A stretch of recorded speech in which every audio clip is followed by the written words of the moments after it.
7,400 అని అప్రాక్సిమేట్ ఇంకా పెరగొచ్చు. అది తప్పకుండా శాంక్షన్ చేస్తున్నానని చెప్పి నాకు గడ్కరీ గారు స్వయంగా హామీ ఇవ్వడం జరిగింది. దాని మీద కూడా డిపిఆర్కు ఆర్డర్ ఇస్తున్నారు. నేను ఎంపీగా ఉన్న అనుభవంతో ప్రధానమంత్రి గారిని కూడా కలవడం జరిగింది. మా ముఖ్యమంత్రి గారు కూడా ఈ రోడ్ల విషయంలో గ్రీన్ ఫీల్డ్ మాకు బందర్ పోర్ట్ వరకు, అమరావతి నుంచి బందర్ పోర్ట్ వరకు గ్రీన్ ఫీల్డ్ ఒకటి ఉన్నది, ఎగ్జిస్టింగ్ 8 లేను, 6 లేన్ రోడ్డు, 2 లేన్ ఏమో విలేజ్ పోయే సర్వీస్ రోడ్. అది నెక్స్ట్ మంత్ టెండర్, జనవరి ఎండింగ్. అది వస్తే కూడా మనకు ట్రాఫిక్ కొంచెం ఈజీగా వస్తుంది. ఇప్పుడు మనం విజయవాడ రావాలంటే 2 గంటలు 3 గంటల ముందు ఇంట్లోకి వెళ్ళాలి. ఎయిర్పోర్ట్కు గంటన్నర ముందు పోవాలి. మళ్ళీ ఆడికెళ్ళి మళ్ళీ గన్నవరంకి వెళ్ళి సిటీకి రావాలి అంటే 6-7 గంటలు పడుతుంది. కనీసం ఇప్పుడు 6 లేన్ 8 లేన్ చేస్తే 2:30-3 గంటల్లో విజయవాడ చేరుకుంటారు. ఇక గ్రీన్ ఫీల్డ్ ఎక్స్ప్రెస్ హైవే వస్తే మొత్తం ఫెన్సింగ్ ఉంటుంది. అమరావతి వరకు బైఫర్కేషన్ ఆంధ్రప్రదేశ్ విభజన చట్టంలో పెట్టింది. అది తప్పకుండా ఇస్తున్నా అని చెప్పి ప్రైమ్ మినిస్టర్ గారు ఓపెన్గా డిక్లేర్ చేసిండు. దాన్ని నేను కూడా ఫాలో అప్ చేస్తున్నాం. అది వస్తే 2 గంటల్లో విజయవాడ ఉంటాం హైదరాబాద్కి వెళ్ళి.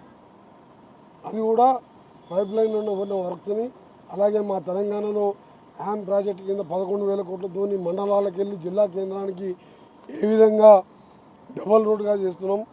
ఇంకా ఏ కార్యక్రమాలు మా స్కీమ్స్ చెప్పడం జరిగింది. వారు కూడా కొన్ని షేర్ చేసుకున్నారు. ఏదేమైనా సరే ఒక సీనియర్ ముఖ్యమంత్రి, ఒక విజన్ ఉన్న నాయకుడు, పార్టీలకు అతీతంగా ఆ రోజు అతన్ని ఇక్కడ అరెస్ట్ చేసినప్పుడు కూడా ఖండించింది కాంగ్రెస్ పార్టీలో ఎంపీగా ఉండి ఏకైక వ్యక్తి నేనే. అక్కడ ఆయన ఎక్కడైనా అభిమానులు ఉంటారు. ఆయన 15 ఏళ్ళు ముఖ్యమంత్రిగా ఉంటే శాంతియుతంగా ప్రొటెస్ట్ చేస్తే ఐటీ ఎంప్లాయీ ఎందుకు అరెస్ట్ చేస్తున్నానని చెప్పి అప్పుడు ప్రభుత్వాన్ని ప్రశ్నించింది. నేను పోలీసులతో మాట్లాడి వాళ్ళందరూ వదిలిపెట్టించిన. ఎందుకంటే రాజకీయాలు ఎన్నికలప్పుడు మాట్లాడాలి. అక్కడేదో ప్రొటెస్ట్ జరిగితే ఇక్కడ ధర్నా చేసుకుంటే ఏమైంది, 15 నిమిషాలు ప్రొటెస్ట్ చేస్తారు.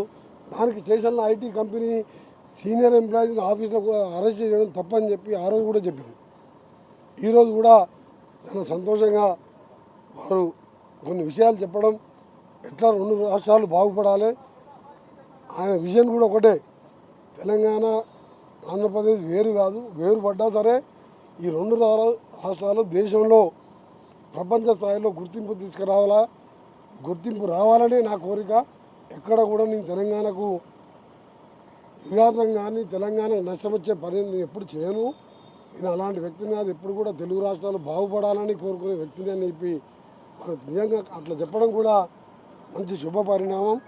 అందుకని నేను కూడా ఆంధ్ర ప్రజలకు కూడా కొత్త రాష్ట్రమైన ఇబ్బందులున్న ఆర్థికంగా మీరు త్వరగా డెవలప్ అయ్యి మా తెలంగాణతో పోటీగా ఇక్కడ కూడా ఐటీ కంపెనీలు వచ్చి అన్నీ బాగుండాలని చెప్పి ముఖ్యమంత్రి గారి నాయకత్వంలో ఆయనకున్న ఎక్స్పీరియన్స్తో తప్పకుండా అభివృద్ధి చెందుతుందని చెప్పి నమ్మకం కూడా ఉన్నది. అందరికి కూడా హ్యాపీ క్రిస్మస్, హ్యాపీ